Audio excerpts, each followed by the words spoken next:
collaboration for health promotion, nutrition, oxygenation, and perfusion. Leading or death in the United States is number one. On top of other things, right? Honestly, if it was up to me, I would rather get cardiovascular disease than I would diabetes. So you guys start to do endo with this Scylla. Let's just call her S because Or you can just call it Dawn. Because I always want to say there. I know. No, random. Right? I would so much rather have heart disease, especially type 2. So we are going to talk about the effects of your life,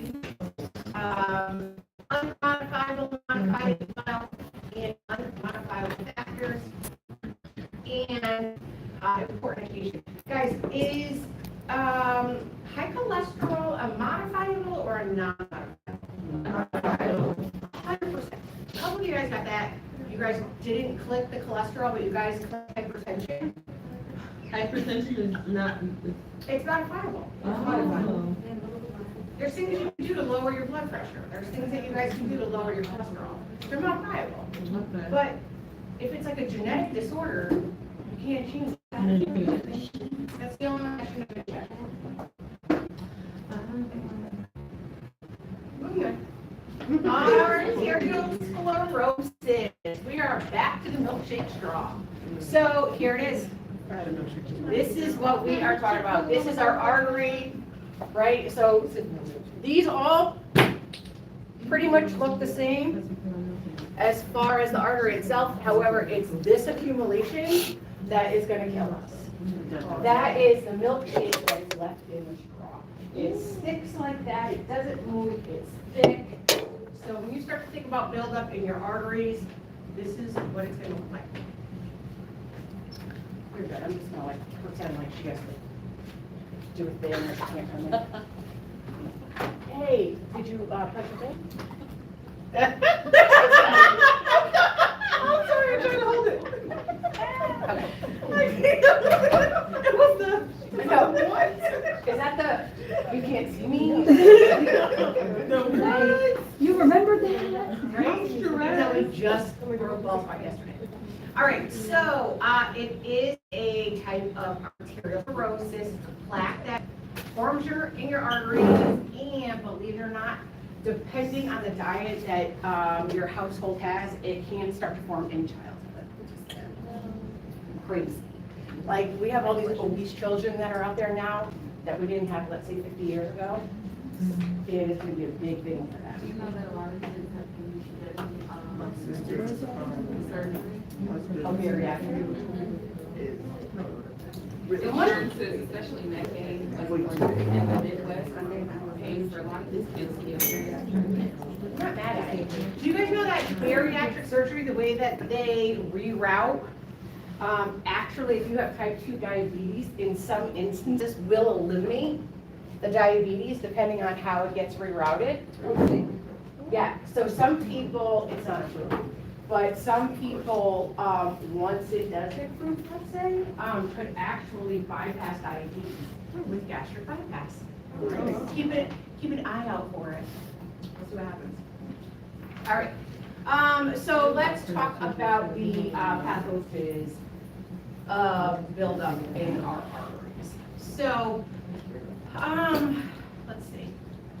Injury, inflammation to the artery, endothelial cell lining, smooth of the damage.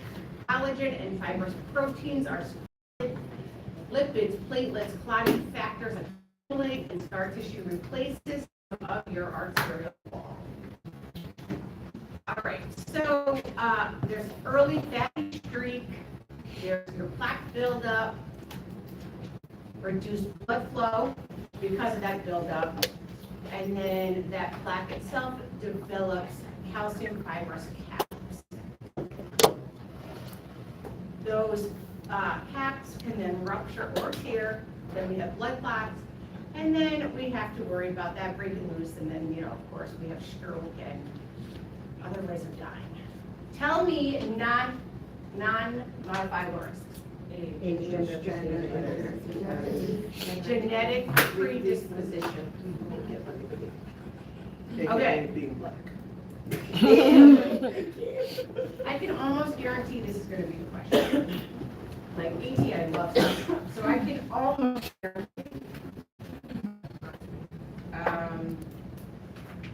For the modifiable risk. Modifiable, yeah. I feel like modifiable are a lot easier to pick out than non. Because it's usually a lot of things that we're doing to ourselves as opposed to things that we were born with or that our family. I don't know, like just to point out, that's all I guess. So, modifiable risk factors. Somebody tell me. High cholesterol, hypertension, Yes. obesity, Yes. smoking. Yeah. Sit it on there. Thank you kindly.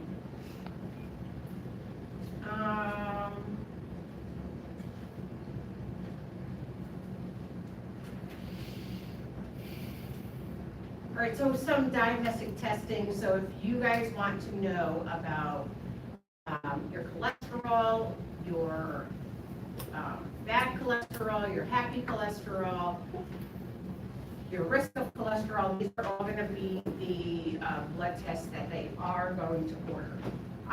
Can somebody tell me what number we want our LDL to be under? Nope, nope, 100. A little bit higher than 100. 130. So if I give you guys an LDL of 160, is that good or bad? Yeah. Excellent, thank you. Let's see, what else?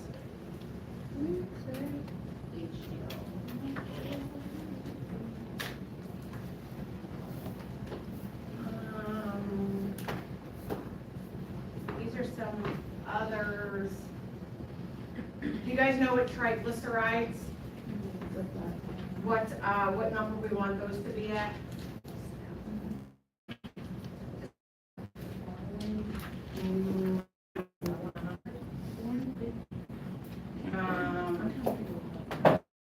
That was also 30. Also 130.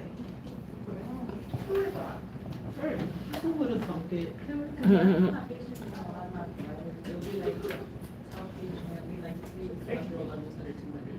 That's your total cholesterol. Total, okay. Yeah.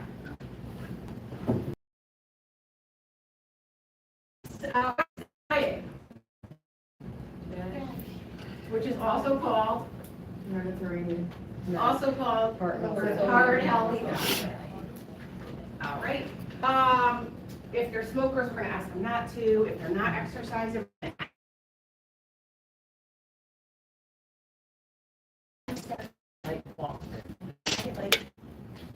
ready? This was always my favorite.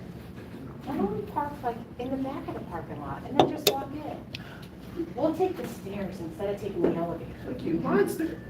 This is like everybody's advice, right? When you live a non-sedentary lifestyle, that's like a huge difference, right? Like if this is people who legit can stand still all day, right? Or you gotta worry about them getting like chair sores because they're that lazy to like get up. Then asking them to actually park at the end of the lot or do stairs is like almost an intervention. Right? So, it is a big difference to them. For people like me, like I'm lazy. So like I don't want to park in the back of the lot just because I just want to run in and run out, right? Like I don't want to waste the time to have to walk in and then walk out. But that's just pure laziness. Do I exercise? No. But again, it's just all pure laziness, right? It's not like I know what's right. Whatever. Anywho, lipid lowering agents. Does anybody? Oh my God! I was like, please don't tell me. Does anybody know a name of a lipid lowering agent. Yeah, statins. Torvastatin, simvastatin. Does anybody know what the number one complaint of a statin is? Muscle cramps. And it's not like, those Charlie horses we get in the middle of the night when we need a little bit more like potassium in our system? These cramps will debilitate somebody while they're walking. So like their leg will give out because of that cramp. So usually they are immediately taken off and put on something different. All right, coronary artery disease. We covered this a little bit, where this is the obstruction of your coronary artery blood flow, usually from arterial sclerosis, which we covered in the last 3 chapters. The reduction of the blood flow is going to cause angina, MI, sudden death. Say again? 100%.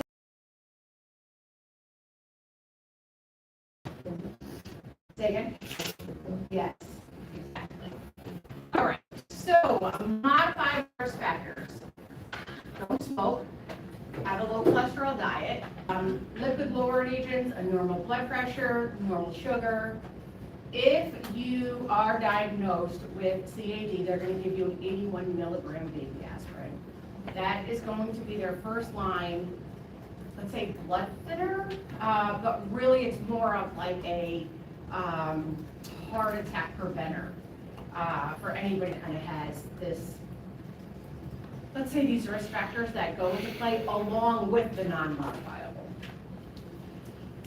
All right, chest pain, angina pectoris. Definitely a symptom of ischemia. So your causes, CAD, vasospasm, valvular heart disease, hypertension, heart failure.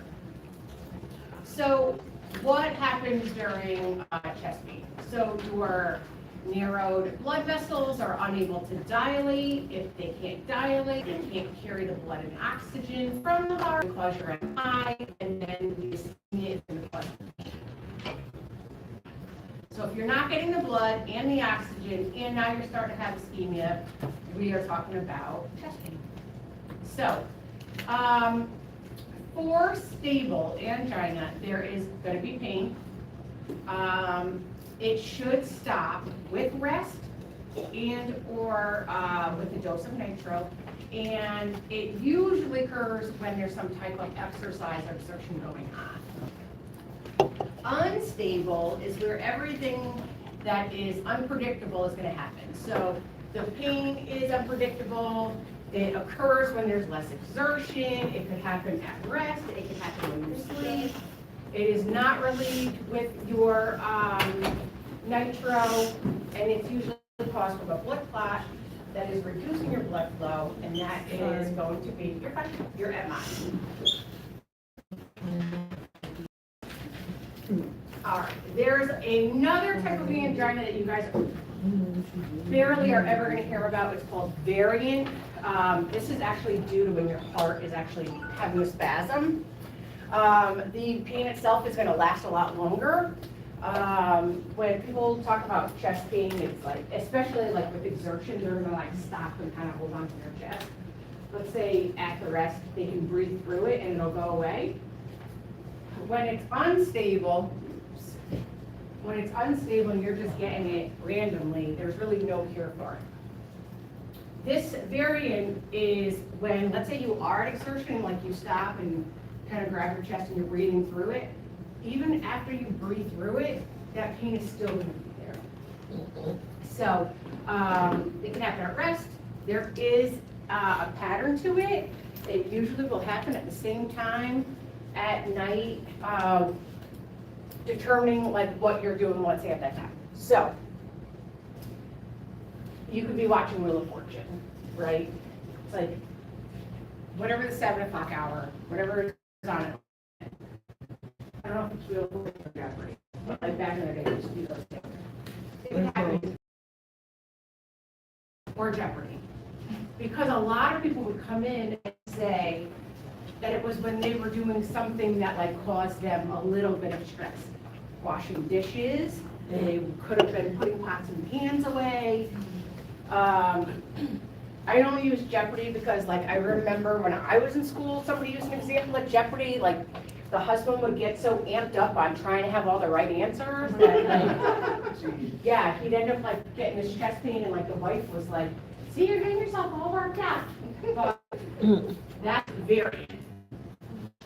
And so this is going to be when the spasms are going on in the walls of the small arteries that we have in the heart. And because the arteries are so small, it's going to be a lot more pain. Signs and symptoms of our angina. Let me see if it's proof, right? Like,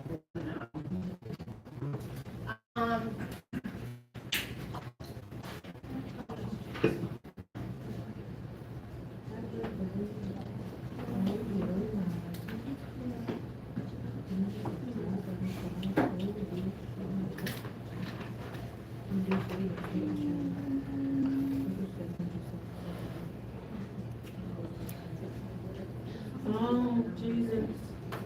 what's the matter? You got angina? My grandfather used to call it agita. Yeah, so it's agita. It's Yeah. not angina, it's agita. So I I have, thought that was heartburn. No, it's agita. yeah, so and I was gonna say, the Italian side of my family calls it agita. It's like, it's heartburn that causes Chest pain. chest pain. Okay. Oh. It's mostly like when the kids would just be total assholes. and Right. They'd be like, you guys are It not. causes agita. Go away, I don't wanna see you. Yeah. I thought it always referred. Go outside and play, go play traffic. Yeah, on the yellow line. Yeah, exactly. Don't look Oh, the at yellow the line is crazy. all right, so, signs and symptoms, somebody tell me, because we kind of already talked about it, so somebody kind of just, don't read it word for word, but just kind of give me like your little synopsis of agita, angina, let's just go with chest pain. Tightness in the chest. It's chest pain, right? It could be heavy, it could be tight, it could be vice-like. Does everybody know what a vice is?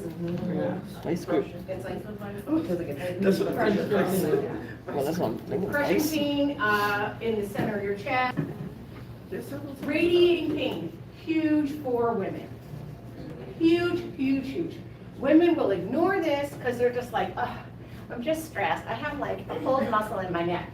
Hold on one second. I do it all the time. I'm like, oh, I'm gonna my chest, I feel it to my gut. I'll be fine.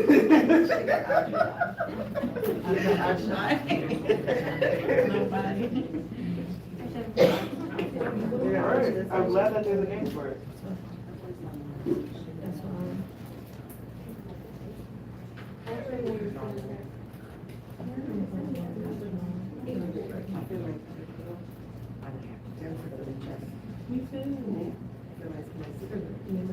Mine's always been like one ear. Like always right here. And I feel it in my chest.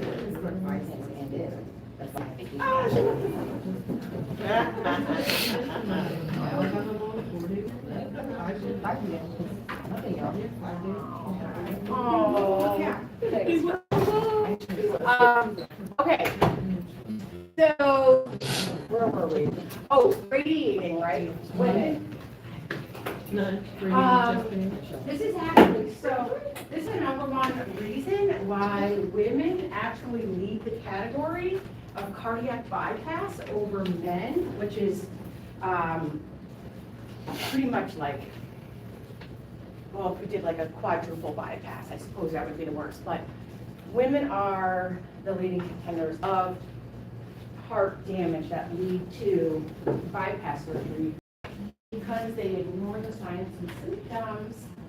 Because we're too busy to go to the doctor. We're too busy to go to the doctor every time our arm or our neck hurts. Who's gonna tell you that? I get it, I get it. So radiating pain to the arms, the shoulder, the neck, the jaw, or the back. A lot of times it is gonna radiate left side, up the arm, into the jaw.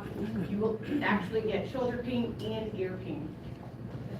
and airplanes. So if that ever happens, Sometimes I'll be telling myself I was about to just go. All you have to do is just go, get an EKG. If that EKG shows nothing, at least you had a cause, right? You can be pale. I've read it. Hold on. Nick. Angina women, right? Here's your signs and symptoms. So chest pain, jaw burn, could differ. Atypical symptoms is it's less severe pain. This is women. Less severe pain. We're going to be fatigued. I don't know about everybody in here, but I feel like I live a day of fatigue. That's part of our personality. I'm pushing myself. Nausea, and there could be a breathlessness. When they say a breathlessness, it's not like you just got done at the gym or running or like going upstairs. Like you are at rest and you just can't catch your breath. Here's all of our tests. The goals for your angina. So you want to identify your risk factors. Any kind of interventions, if you are overweight, you want to do a reduction of weight. If you don't eat the heart healthy, low sodium kind of diet, they're going to tell you to. Smoking cessation, emotional stress reduction, and relief. So there is this like new whole health movement that's going on at my job where they're kind of trying to incorporate all of these different like avenues of life into like one thing called whole health. It differs a little bit from like the Organization of World Health Organization or something, WOW or something like that. It's a little bit different than them in the sense that they kind of incorporate like walking, and then there's an app that they want you to download that's going to incorporate meditation, which is then going to reduce that stress. Say again? Meditation stresses me out more. Like, how do you sit there and do what? I think more when I tell them. Well, it's like, I have to say, it was relaxing when I tried it. They like piloted it, and I did try it. I was thinking about, I'm like, I need this from the grocery store, I gotta get this done. Sunday, I gotta do this. Yeah, and so 100%, and I get it. It's like 10 minutes, right? And it's just allowing yourself to take that 10-minute break, like from being everything to everybody else and just being 10 minutes to yourself. It's hard not when you're mom though. Guys, it's hard when you're everything to everyone, right? They're not asking for a half hour, it was like a 10-minute pilot. You had to like listen to this music, which I actually thought was relaxing. It was at a certain frequency, so evidently it's like supposed to help with like distraction. There was a lot to it, so I'm not saying that you have to recommend it. I just wanted to give you guys the FYI that, you know, this is like what they're doing to help people that have chest pain. There's like places that we can go and I think it's $100 a session or something, just to bring that frequency, that healing frequency. Yeah, I guess It's like they're 400. something like that, yeah. Yeah. And they also do that, I don't know if you guys have heard about those float pools, float caves or whatever. I don't know, absolutely gross me out. If they don't drain that water, it's people soup. But you just float in it and they have that frequency that's going on, and evidently people come out and they're like ready to like take on the world. I don't know. Yeah, right? I mean, if I had money like a Kardashian, Sound, there's places that do like sound packs, like 30 people can go and spend minimal. Like, and you kind of maybe, just, like they get in the drums and all forks that. and, The tuning forks and the sound like bowls. belt sounds, you know. Yeah. the, I mean, there is something that bowls. to yoga, right? Like there's 100% so much research on yoga, and other than like the weight and the diet, right? It's kind of like the same concept. But again, it's just finding the time to be able to do it. And you guys know I'm lazy, right? So like I'm not setting my alarm to do yoga. Just saying, you're not doing it. All right, and You guys got it? Yeah, Johnny Meds. So vasodilators. Vasodilators such as a nitrate. Somebody tell me what a nitrate is. What do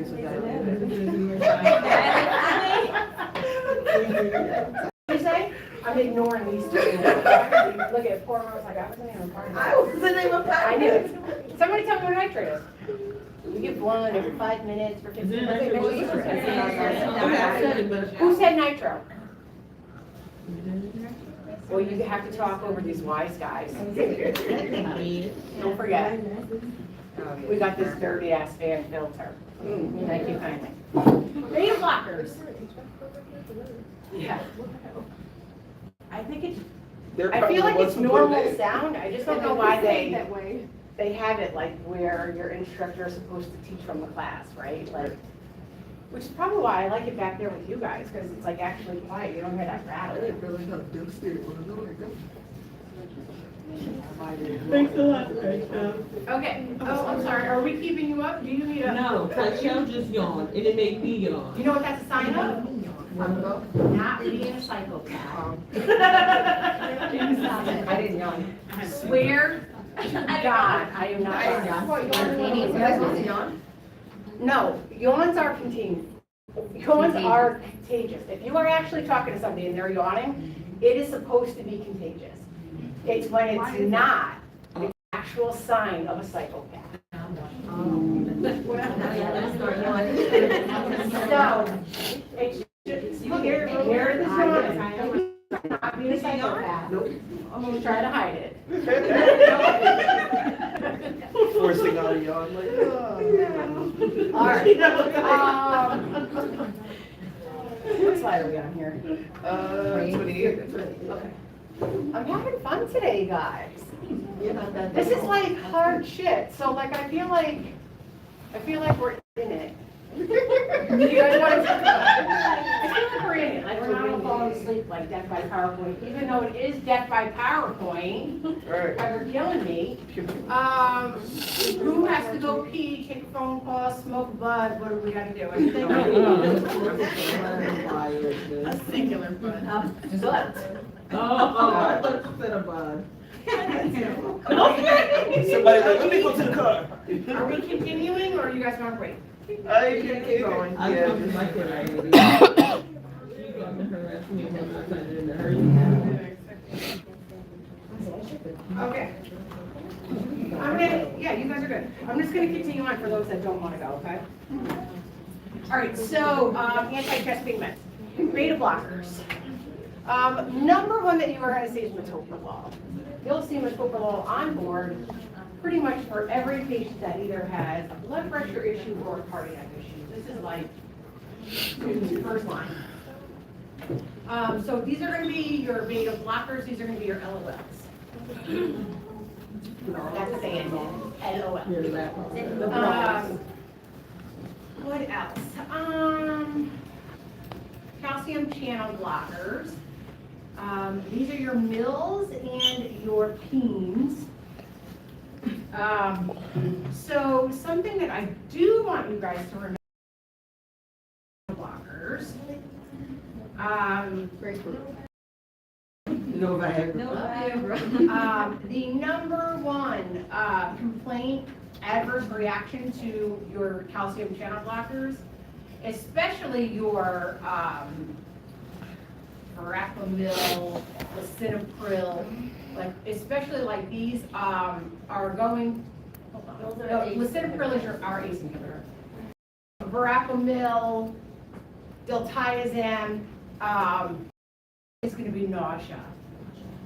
Yeah, they're going to have a huge nausea to the point where, for those who have been pregnant, who had the morning sickness, it's like nothing's coming up, but you kind of just have that unsteadiness all day where like smells are actually getting to you, that kind of thing. That's their complaint on the calcium channel blocker, CCB. All right. Antiplatelets, our aspirin, our statins, and then you see all of our different types of statins underneath that. nursing diagnoses, an activity that you guys can do at home. Let me just make sure that that's not part of the activity. No, it's not. That's not. Just throw you off a little bit. Right, so, CAD and RN, right, so there's the acute pain. As nurses, this is kind of gonna be like your standard checklist for anybody that you get this kind of diagnosis. So we wanna make sure that when they get to us, that they have good IV access. If they don't, we wanna make sure that we get them good IV access. We want to know their ABCs plus their pain. Are they short of breath? If they are, we're good, we want them to have oxygen. They still have the chest pain. If they do, we need to know if they're taking nitro, how much, and how many doses. Do they have aspirin? Have they taken aspirin? And then, obviously, all the way. We also, how'd you get in? I have natural powers.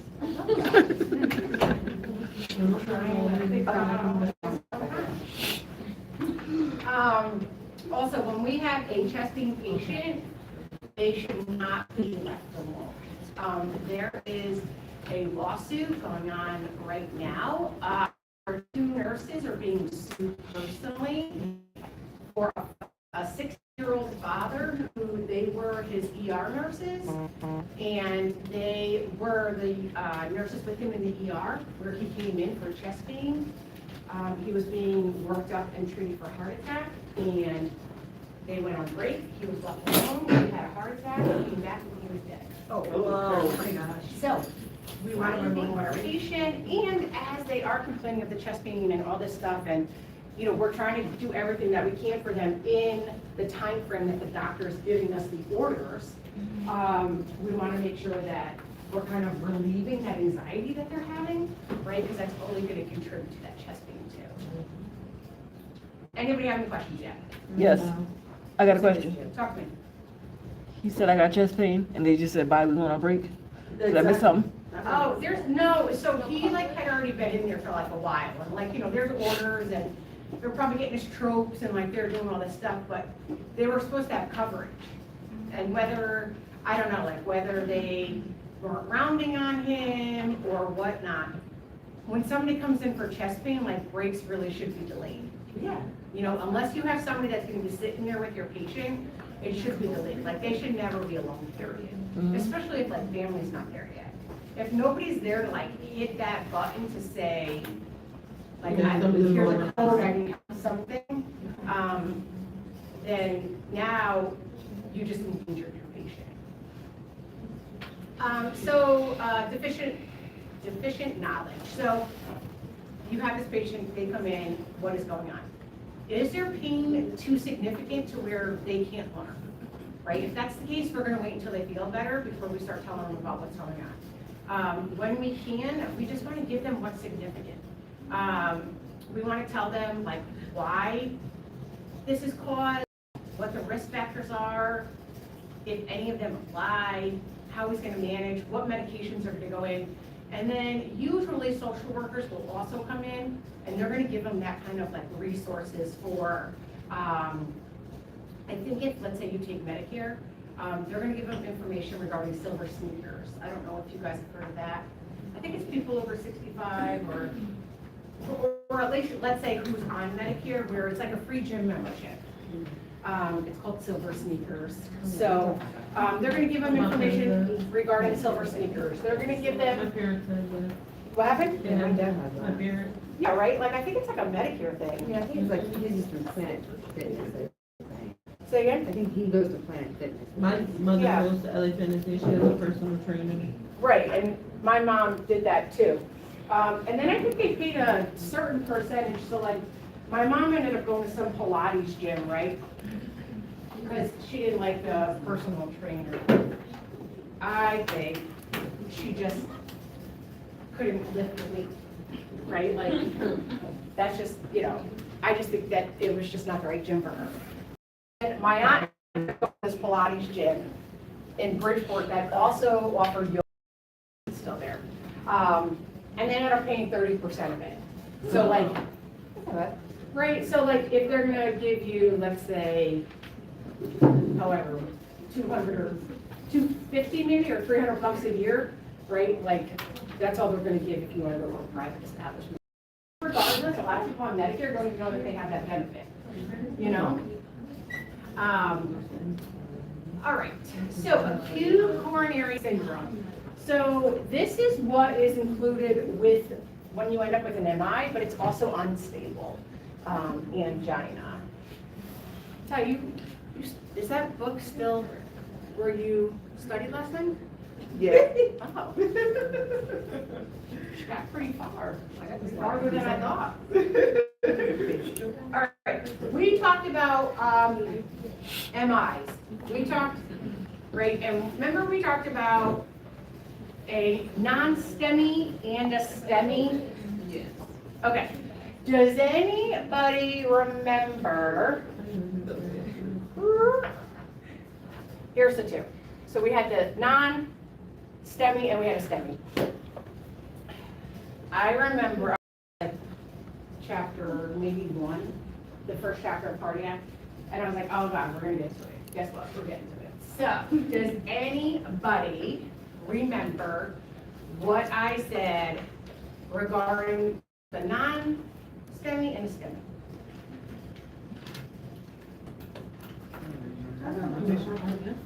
Okay. We were talking about the conduction of the heart. We were talking about the SA node, AV node, right? And then we were talking about a EKG strip. Do you guys remember that? Yeah. Okay, and I had said to you guys that your AV node or your SA node is what fires your P wave. Yeah. Okay, hold on. Let's see if I can. Oh, stop it. Okay. What do we have? Like a little hump comes up, and then there's another hump. Right. Let's just say that that's our PQRST, right? Yeah. It's not perfect. I know. Okay. It's this section here. That's your ST wave. The QRS part?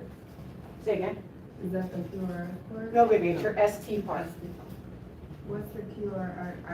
This right here. This here is your QRS, and this here is going to be your PR, or your PQ, I guess. Let's just say this is just your P wave for now. We'll get into it next chapter. We'll get into it more. So the But- S would be like the P wave starts again then? Say again. Would Sorry, the I had to deal with that. P wave be the in-between before your P wave starts again? 100%. Okay. Don't worry, we're going to get to that next chapter. You don't need to know it right now. What I need you guys to know right now is, I always had a hard time with that part, so that's why I'm trying to ask. Okay.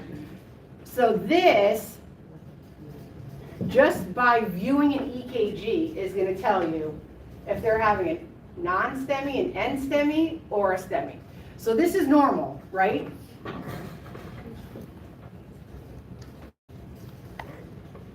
Does that look like normal? No. Right? This is an elevated ST wave. Makes sense. Okay? This is going to be a STEMI. Okay. So ST is just, it's going to be your wave, your ST wave. Would it ever go the opposite way? Yeah. Does it ever indent? Yeah, like. It only indents, believe it or not, it only indents if your EKG lead is backwards. Like if, let's say you have like a lower body, like if you have a lead 4 where lead 2 is supposed to be, it's the only time anything will ever come backwards. But they're just gonna fix it and rerun it. So the non-STEMI is just regular ST waves? Yeah, so if you have a non-STEMI, then your EKG just isn't gonna give it to you that they're having a heart attack. Their blood work is gonna give it to you if they're having a heart attack. If you have a STEMI where you have a elevated ST wave, so it's like your ST elevated, myocardial infarction, Oh. your non-ST elevated myocardial infarction. So if you're having a STEMI, you have 45 minutes to get into the cath lab. It is literally, they call it a door to balloon time. You have 45 minutes per policy of like the state, the United States, whoever, that you have 45 minutes to meet that standard across the board. Like if it's after hours, your cath lab staff has to be there with like, 45 minutes. Girls want an hour break. Have you guys ever wondered like why there's like a mileage requirement if you take call? I don't know if you guys have call yet, but there's usually like you have to live within a certain a 50-mile radius, 30-mile radius. Well, that makes sense because if you gotta be there within a certain time, Mhm.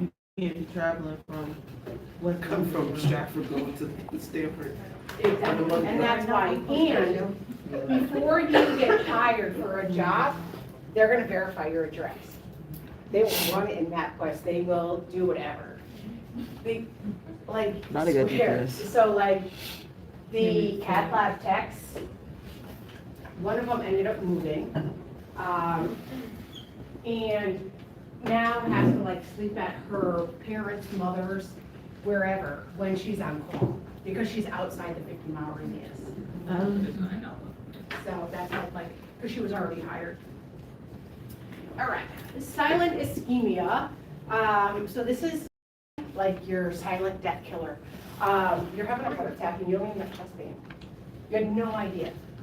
And usually it's going to be where you have an artery that is 100% blocked and you had absolutely no idea. And I can't tell you guys how often this like happens because people, Steph, like you said, like they're just kind of associating the everyday symptoms with the same symptoms of what they have going on. So I have a question for you. So they call it coronary artery disease, but like my father, he had both femoral arteries having to be cleared out because he ignored it for like 22 years and they were like pretty much 100% clogged. Like he had Yep. no pulse in his ankles. Yep. But they classify him as coronary artery disease. A year later, his They- coronary artery was 92% clogged. We had It that. wasn't prior to. It was at 64%. A year later, almost to the day, it was at 92. So I would have classified it as PAD, peripheral artery disease, which is usually, The femoral. yeah, well, any leg that, from the hips down. So I would have classified them specifically as that. However, CAD encompasses the entire, let's say, circulatory system with the heart, which is going to include PAD. I'm thinking like for insurance reasons, I would have assumed he would have been a PAD. But usually if you have peripheral, like claudication, you also are gonna, like it's gonna start in the heart and work its way down before it starts in the legs and works its way up. Yeah, like he had to have all new plumbing, like he had to have all reworking. Yeah, and I'm actually really glad that they did the legs first, because anything usually over 50, they're gonna want a stent or balloon. So they probably didn't wanna mess with it until they fixed his legs. So like his legs, it started in his my dad's gonna be 70 this year, so it started in his 40s, and he literally ignored it until 2023 is when he finally, like, his leg turned black, like he had no blood flow going to it, and they told him, you do the surgery, you lose leg. But it was just his two femoral arteries. None of the other ones were bad, and then the coronary artery up top on the right-hand side, a year later was completely blocked. But they didn't stent any of them. Did they bypass? He had to do a complete bypass of the femoral artery. And what are they doing? My dad told me they rotor-rooted it out. I don't know what. That's a thing. Yeah, like, That's a thing. that was the answer I got, because I Yeah. didn't fly down for that one. I flew down for the legs, but not for the neck. So with the rotor-rooter, it's really that. It's like a catheter that goes in and it has like a brush kind of drill bit to it, but again, it's like so thin and small that it will go through the plaque And as it's doing that, all of the plaque calcification, everything is being brushed and sucked into the catheter. He said to put a stent, the risk of like it breaking off, having a heart attack or a stroke was too high, so they had to like just completely blow it out. Fair enough, And yeah. the legs, they had to bypass completely because there was no way. Like the legs were so bad they couldn't get a stent in if they wanted. Right. That one was a long surgery. Did he end up with circulation back in his legs? Yeah, he has full heartbeats, full ankles now. Not what I thought she was gonna say. Yeah, no, he does. That's great. He'll tell you, he's like, I got new legs, and I'm like, but you gotta use them, like, you have to walk on them. But he still smokes 3 packs a day. Yeah. Wait, what? I know. Did I tell you guys about my ex-husband's?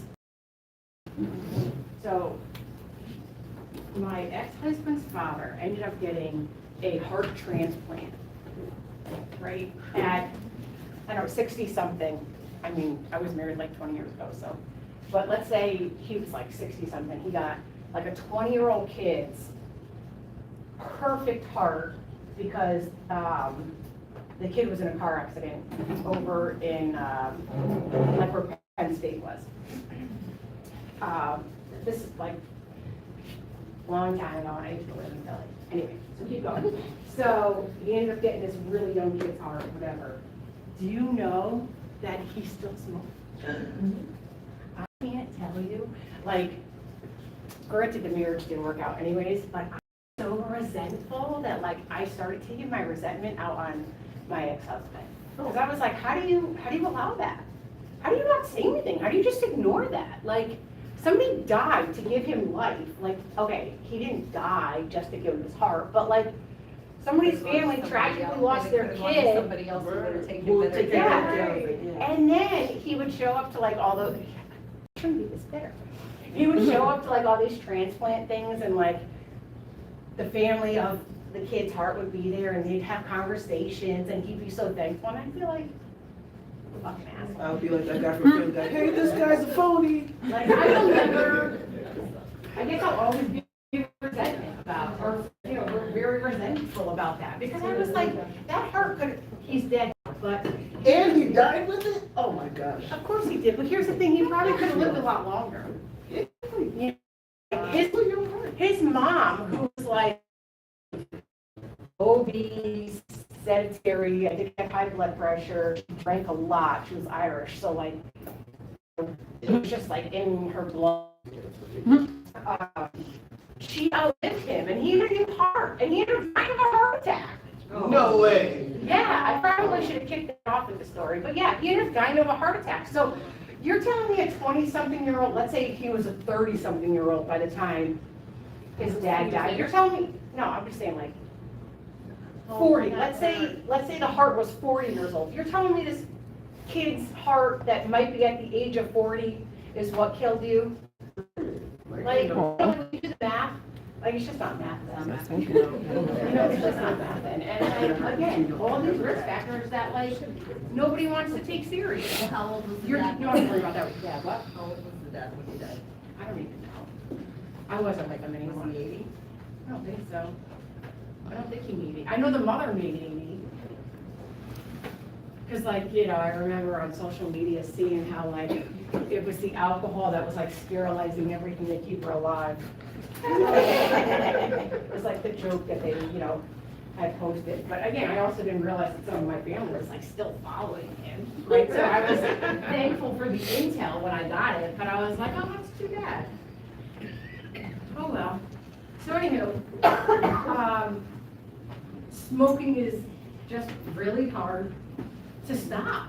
Well, like, my dad was smoking when he was 7.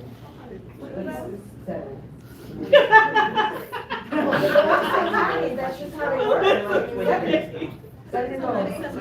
No, 7. So he's been smoking since 16 years. Like, I stopped. I'm like,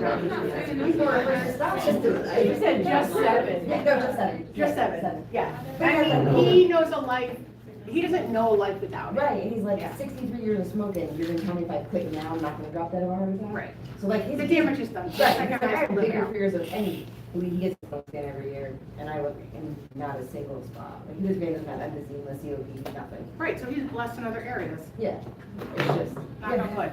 Yeah, so he's like, I'll drop dead if I quit now. But I get it, right? And that Oh, is always gosh. gonna end up being like an ethical issue that you guys are gonna end up facing in hospice, right? You're gonna have these people that say they are close to dying or not even close to dying, right? Mhm. And they want a cigarette, or they want a steak, or they want some juicy cheeseburger, or like they want vodka, right? Like, whatever, give it to them, they're fucking dying. That's classic, give it to Right? him. Hospital policy, like, it can take a back seat right now, because honestly, hospital policy isn't what is gonna keep me up at night when I come into shift tomorrow and the guy's dead and he never got a cheeseburger.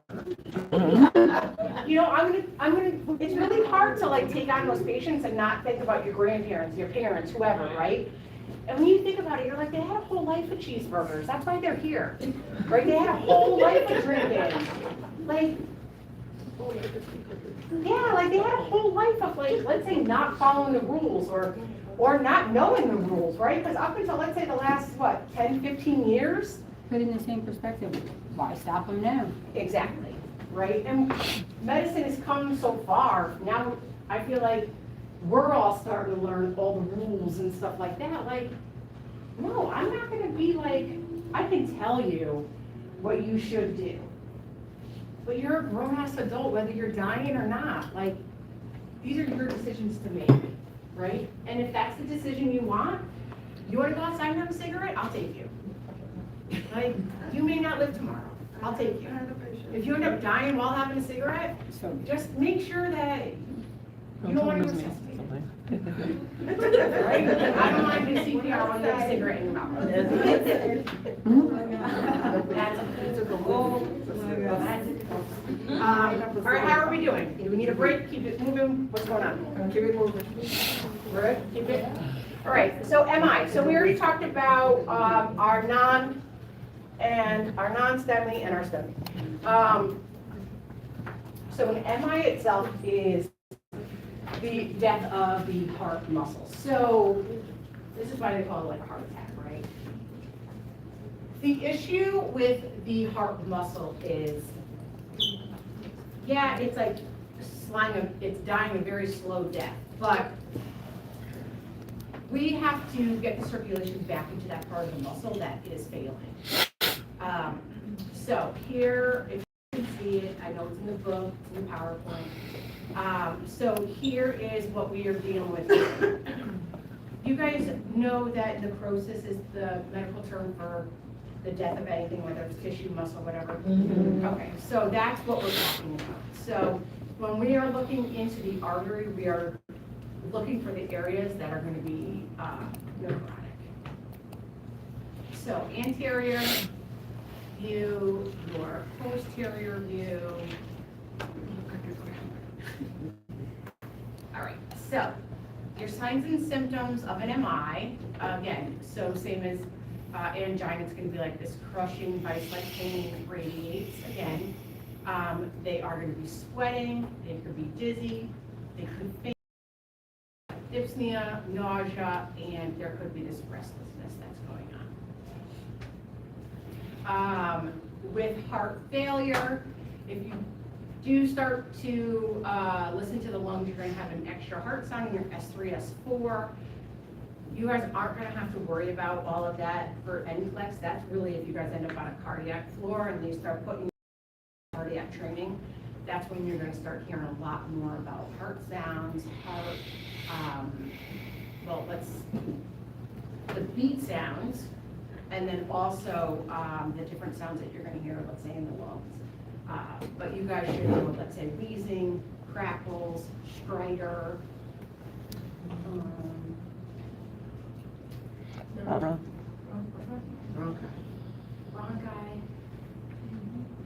Yeah, I guess bronchi. I'll look in that book and I'll see what they have. So your denial common is wait to seek care. So that's what you're talking about, Steph. So like, oh, I'll just wait. This too shall pass, right? But their cute little slogan, time is muscle. Time is money, time is muscle. So call 911. Do not drive yourself. or ride with others because they kind of feel as though the ambulance is gonna get you there a lot faster. And again, the whole point of the necrosis that's going on in your heart is that they gotta reperfuse that. And your door to balloon time is gonna be 45 minutes. Women and a MI, so it is the leading causing death in women. Black women are at a higher risk, higher mortality rate than men. They think it's because women may wait longer than men to seek help. There's more complications than men. And,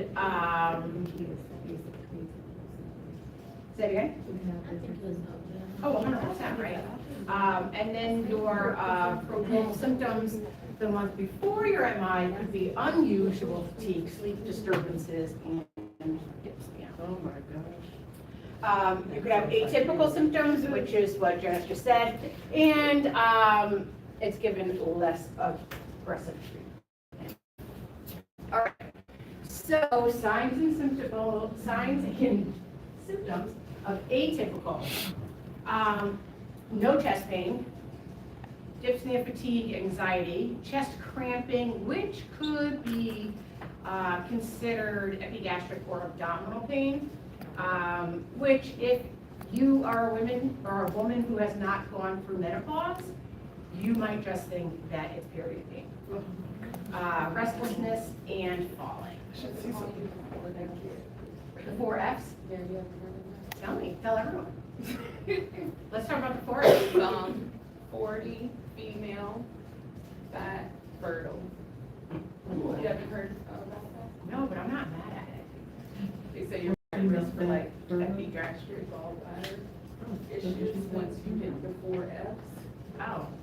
Yeah, but a lot of times that gets misdiagnosed for MIs Yeah. in women because They think of it's that. those factors. The 4 Fs, that's maybe. All right. Say it again. 40, fat, Female, fertile. fertile myrtle. All right. I'm writing it down. 40 fat, female, fertile. 40, yeah, check. 40 fat, fertile female. Fat, check. Fertile, I hope not. What was the other one?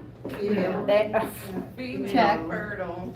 So I was checked born off this all way. boxes? That's not fair. Maybe she's born with it. Maybe it's Maybelline. All right, so we need to talk to our doctor, right? Even if we just call, you don't want to call 911, call a doctor. Well, do something, stop being worried about it now that you told me about your father. Jesus Christ, call somebody, would you, Kathleen? Are you trying to call her I fat? get like weird pants, fine. No, I'm worried that she's gonna ignore all the symptoms. Okay, I'm just making She's busy sure. in life. You worried that I'm going to or have already? But when they're not, There's a difference.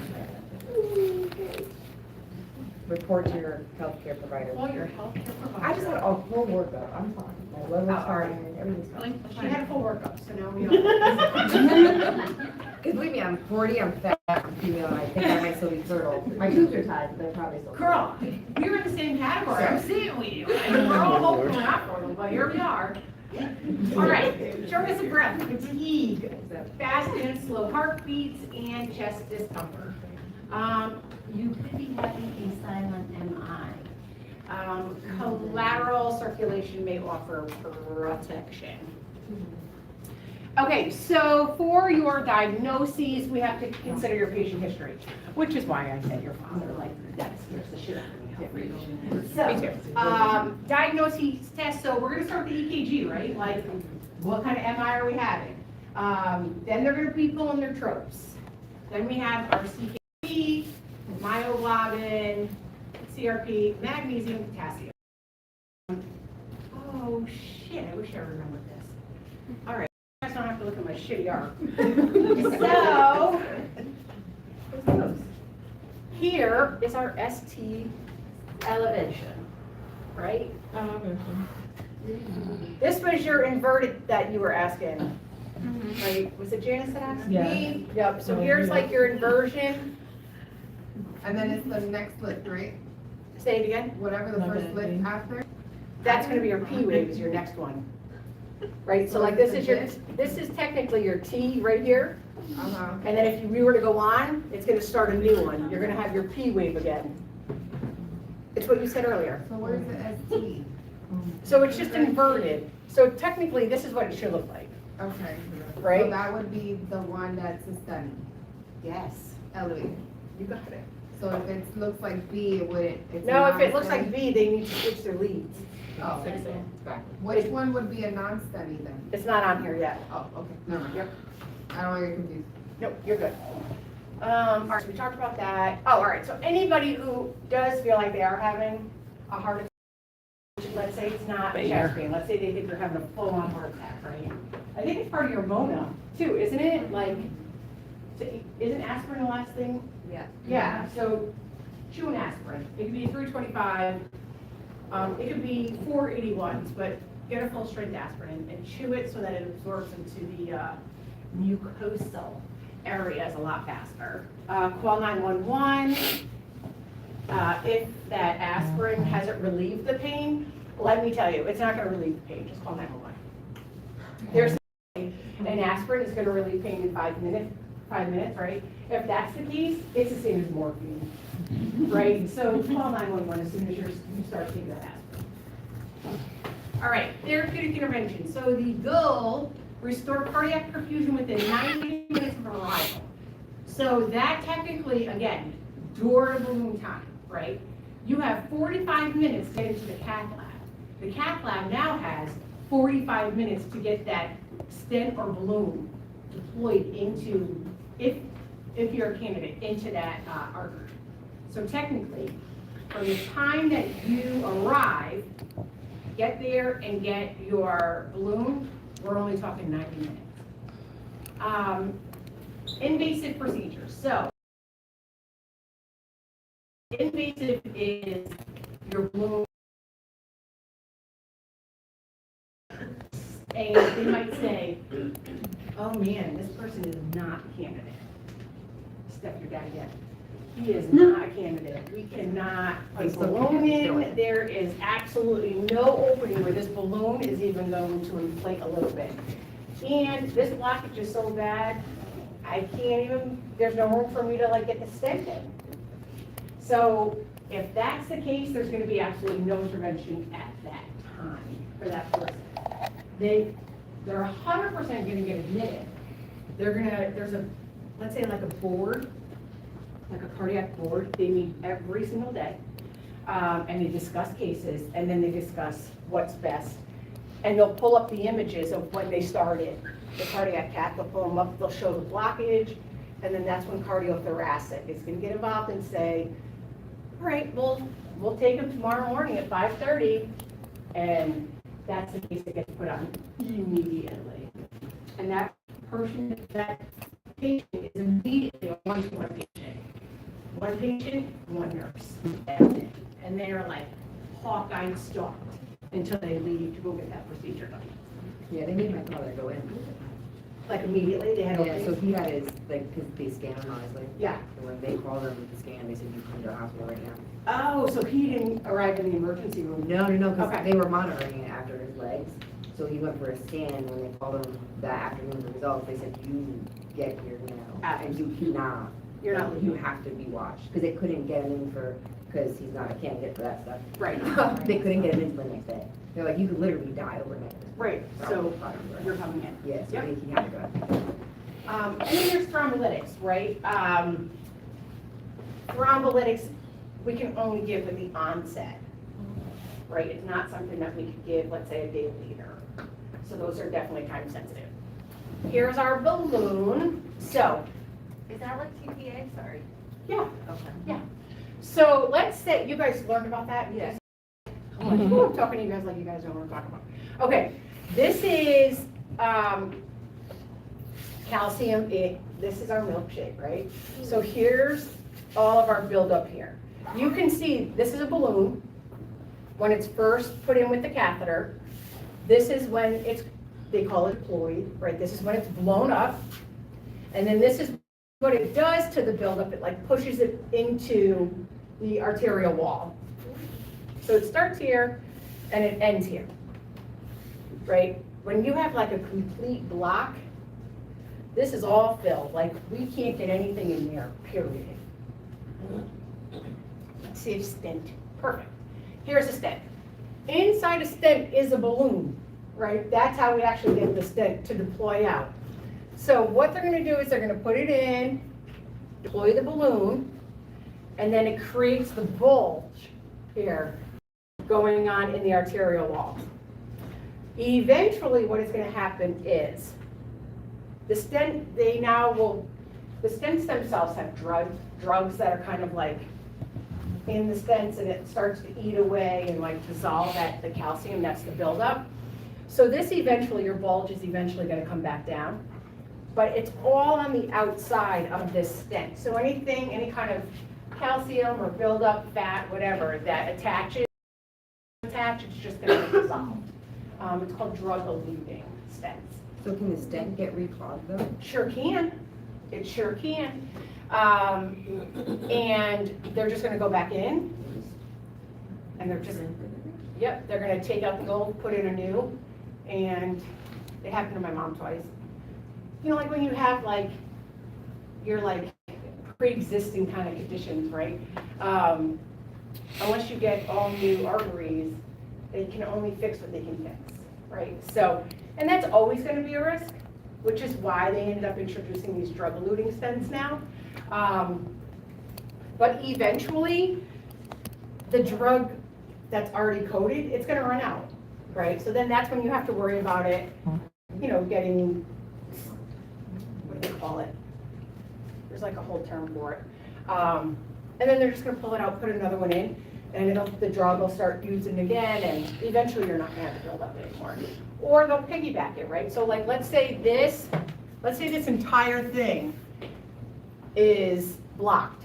They can put 2 stents in a row. They could do 2 stents in a row. It all kind of depends on what your arteries look like. Can they ever get dislodged?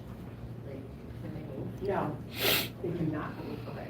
Nope, never. It like sticks, so let's say we get rid of all of the plaque that's there. At this point now, it is like sticking to the arterial wall like it's plaque. Okay. Yeah. All right, interventions of an MI. So O2, antiplatelets, nitrates, morphine, vasodilators, beta blockers, antiarrhythmics. The antiarrhythmics are only going to be given if there's an arrhythmia. Bedside, bed rest, glucose controlled daily weight, low sodium, clear liquids, low fat, low cholesterol, low sodium diet, no caffeine. Interventions, weight loss, no smoking, statins, ACE inhibitors, and beta blockers. Why don't we take like 5 minutes to just stand and stretch? But I caught 2 of you guys trying to fight the sleepy beast. So shake it out. I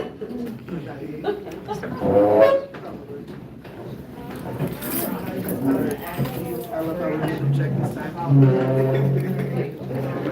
I one vessel. It could be 4. Oh, that was your picking? Because they'll call it like, a double bypass. A double bypass. Right, or if they just put a double bypass. See you Monday. So if they're like, oh yeah. Exactly. Yeah, so they might be like, oh yeah, he's going to get a cabbage. But they usually will, like the medical staff themselves will usually be like, yeah, you know. They're always gonna let you know how many. Or like, like, number, always is the number of lots.